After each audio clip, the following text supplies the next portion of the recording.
जय हिंद। नमस्कार साथियों, स्वागत है आप सभी का आपके अपने YouTube channel physical education infinity में। साथियों, कुछ मोस्ट इम्पॉर्टेंट क्वेश्चन है जो आगामी आने वाले जो भी आपके एग्जाम्स हैं उसमें आने की पूरी संभावनाएं तो मैं नहीं 100% कह सकता, लेकिन हाँ संभावनाएं व्यक्त कर सकता हूं। तो स्टार्ट करते हैं। निम्नलिखित में से कौन सा इंडियाना मोटर फिटनेस टेस्ट का एक आइटम है?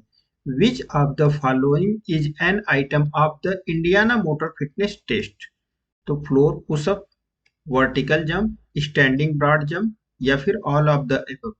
राइट आंसर इसका हो जाएगा साथियों all of the above. Total कितने होते हैं? 5-6 आइटम होते हैं। कितने होते हैं? 6 आइटम्स होते हैं। ठीक है, इंडियाना मोटर फिटनेस टेस्ट में 3 आइटम यहाँ पे दिए गए, फ्लोर पुशअप, वर्टिकल जंप और स्टैंडिंग ब्रॉड जंप। तो 1, 2 एंड 3। फोर्थ है क्या? पुलअप। पुलअप। फिफ्थ नंबर क्या है? स्टडल चिनअप या स्ट्रिडल चिनअप। और 6 नंबर क्या है? Square thrust.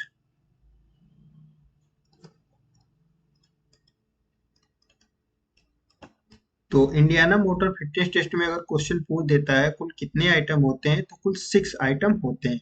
अब कौन कौन से आइटम होते हैं मैंने आपको ये बता दिया। Floor pushup, vertical jump, standing broad jump, pull up, straddle jump और स्क्वायर थ्रस्ट। ये कुल 6 आइटम होते हैं साथियों। ठीक है, नेक्स्ट क्वेश्चन है कि इंग्लिश चैनल को तैरकर पार करने वाला पहला भारतीय कौन है? Who is the first Indian to swim across the English Channel? Brojen Das, Khajan Singh, Mihir Singh या फिर सुकुमार सेन? तो साथियों मिहिर सेन जो है ये पहले इंग्लिश चैनल को तैरकर पार करने वाले ये भारतीय हैं। इन्होंने 27 सितंबर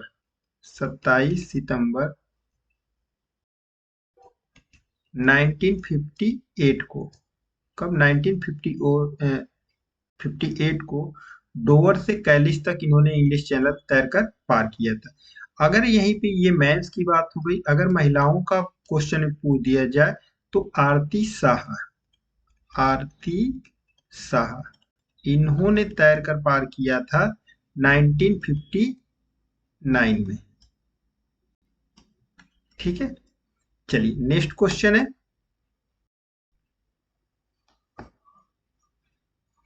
मानव शरीर की सबसे मजबूत मांसपेशी कौन सी है? Which is the strongest muscle in the human body?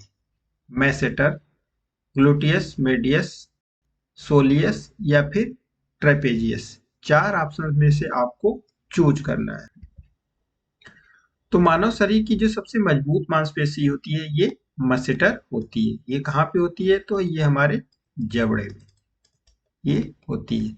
Gluteus Maximus जो होती है ये हमारे नितंब की होती है। नितंब बोले तो हिप की, ये सबसे चौड़ी होती है। ठीक है, ब्रोडेस्ट मांसपेशी होती है। ठीक है साथियों, चलिए नेक्स्ट क्वेश्चन की तरफ बढ़ते हैं। व्यायाम के दौरान किसी व्यक्ति की स्ट्रोक वॉल्यूम कितनी होती है? What is the stroke volume of a person during exercise? During exercise की बात है हो रही है तो कितनी होती है? 100 ml, 70 ml, 50 ml या फिर 40 ml? तो व्यायाम के दौरान किसी व्यक्ति का जो स्ट्रोक वॉल्यूम है ये 70 ml होता है। अगर यहीं पे एक प्रशिक्षित जो एथलीट है उसकी लगभग क्या बोलते हैं 130 से बढ़ करके 150 मिलीलीटर हो जाती है। ठीक है, वैसे 70 से बढ़ करके 80-90 भी हो सकती है। 70 से बढ़कर 80 ml भी ये हो सकती है। ठीक ना? और ये एक किसकी बात हो रही? एथलीट की। ठीक है, एक प्रशिक्षित एथलीट की कितनी होगी? तो 130 से 150 ml ये होगी। फिलहाल जो इस क्वेश्चन का राइट आंसर जो हो जाएगा वो 70 ml होगा। नेक्स्ट क्वेश्चन है सांख्यिकी में निम्नलिखित में से क्या एक वक्र की ऊंचाई के बारे में बताता है? In statics which of the following tell about the height of a curve? क्या दर्शाता है? कोटोसिस, स्केनेस, रेंज या फिर कोरिलेशन? तो ये दर्शाता है साथियों, कोटोसिस दर्शाता है। राइट आंसर हो जाएगा ये। चलिए नेक्स्ट क्वेश्चन है, जोन ऑफ प्रोक्सिमल डेवलपमेंट किससे संबंधित है? Zone of proximal development is related to trial and error theory, cognitive development theory, socio cultural theory या फिर surplus energy theory?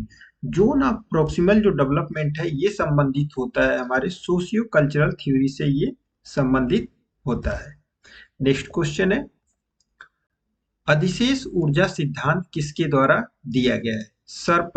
Surplus energy theory is given by Herbert Spencer, one and sealer या फिर both A and B या फिर अरस्तु?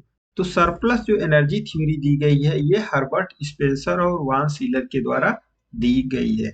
Right answer हो जाएगा option C is a right answer हो जाएगा साथियों।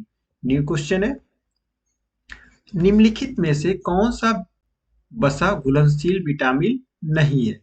विच of the following is not a fat suitable vitamin? Vitamin A, vitamin H, vitamin के एंड विटामिन डी? बात हो रही है किसकी? वसा की। कौन सी वसा में घुलनशील विटामिन नहीं है?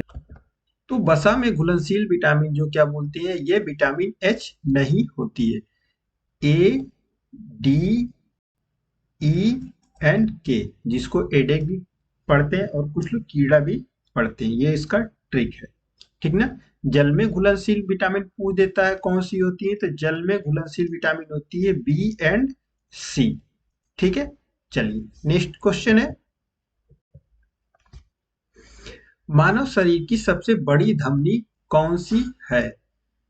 Which is the largest artery in the human body? Carotid, सब क्लेवियन, फेमोरल या फिर अरोटा? इन चार ऑप्शंस की बात हो रही, तो सबसे बड़ी जो धमनी होती है ये अरोटा होती है साथियों। राइट आंसर हो जाएगा। नेक्स्ट क्वेश्चन है, कौन सा तंत्रिका तंत्र मांसपेशियों की विश्रांति और हृदय गति को कम करने में मदद करता है? Which nervous system help in muscles relaxation and slowing down of the heart rate? Central nervous system, peripheral nervous system, sympathetic nervous system या फिर पैरासिम्पैथेटिक नर्वस सिस्टम? कौन सा ऐसा तंत्र है जो मांसपेशियों की विश्राम और हृदय गति को कम करने में क्या करता है? मदद करता है। तो ये जो पैरासिम्पैथेटिक नर्वस सिस्टम होता है ये हमारे हार्ट और क्या बोलते हैं, मांसपेशियों को गति को कम करने में मदद करता है, parasympathetic nervous system. Right answer हो जाएगा। न्यू क्वेश्चन है, शरीर के एक हिस्से को शरीर के मिड लाइन से दूर ले जाना क्या कहलाता है? What is the movement of a body part away from the mid line of the body card? Abduction, adduction, aversion या फिर इनवर्सन? ठीक है, इन्वर्सन एंड एवर्सन। बात हो रही एक हिस्से को शरीर के मिड लाइन से दूर, जो हमारा ये मिड लाइन है इससे दूर की बात हो रही है, तो क्या होगा राइट आंसर इसका? जब भी एडक्शन, एडक्शन मतलब क्या होता है? शरीर से पास की तरफ लाना, और एबडक्शन क्या होता है? मतलब शरीर से दूर लेकर के जाना। तो यहाँ पे बात हो रही है दूर ले जाने की बात हो रही है, तो दूर ले जाना हो जाएगा abduction is a right answer हो जाएगा। ओके साथियों, न्यू क्वेश्चन है, मानव शरीर में कौन में जोड़ किस रूप में कार्य करते हैं? Joint in human body function as lever arm, fulcrum, resistance या फिर फोर्स? किस रूप में कार्य करते हैं? तो मानव शरीर में जो ज्वाइंट्स होते हैं ये हमारे फल्क्रम की तरह कार्य करते हैं। किसकी बात यहाँ पे हो रही थी? तो ज्वाइंट की बात हो रही है। ठीक ना। तो फल्क्रम क्या हो जाएगा इसका? राइट आंसर हो जाएगा। नेक्स्ट क्वेश्चन है, अगर टीमों की कुल संख्या 64 है तो नॉकआउट टूर्नामेंट में कितने राउंड होंगे? If the total number of team is 64, then how many round will there be in the knockout tournament? टीमों की संख्या कितनी है? 64 है तो कुल कितने राउंड होंगे? 4, 6, 63 या फिर 16? तो कितने राउंड्स होंगे इसमें? तो 64 टीमें कुल दी गई हैं। 64 टीमों का कुल राउंड निकालने के लिए क्या होगा? 2 की पावर नेक्स्ट कर देंगे, ठीक है। तो 2 into two into two into two into two, कुल कितने राउंड होंगे? तो 2 दुना के 4, दुना के 8, दुना के 16, दुना के 32, दुना के 64, ठीक है। 64 क्या हो जा रहा है? ये सीधा सीधा हो जा रहा है, ठीक है। तो कितने राउंड हो गए?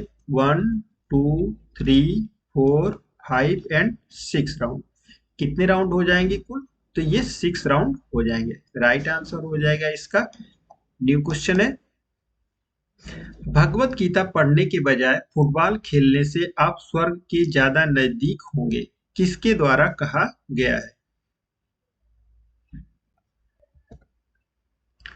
Playing football will get you closer to heaven than reading the Bhagwat Gita is said by whom? Swami Vivekananda, Mahatma Gandhi, Dayanand Saraswati या फिर बाईचुंग भूटिया? तो साथियों ये कहा है स्वामी विवेकानंद जी ने कहा है। राइट आंसर हो जाएगा। न्यू क्वेश्चन है, विश्व एड्स दिवस कब मनाया जाता है? When is World AIDS Day celebrated? AIDS दिवस कब मनाया जाता है पूछा जा रहा है क्वेश्चन में। तो एड्स दिवस हर साल मनाया जाता है। कब? 1 दिसंबर को मनाया जाता है। तो साथियों ये वीडियो कैसी लगी कमेंट करके एक बार जरूर आप सभी लोग बताइएगा। मिलते हैं जल्दी एक न्यू वीडियो के साथ। Thanks for watching, bye bye, take care, love you all my dear friends. अगर वीडियो अच्छी लगी हो तो एक बार अपने दोस्तों में जरूर शेयर करिएगा, और अगर चैनल पे नए हैं तो प्लीज चैनल को जरूर सब्सक्राइब करें। Thanks for watching.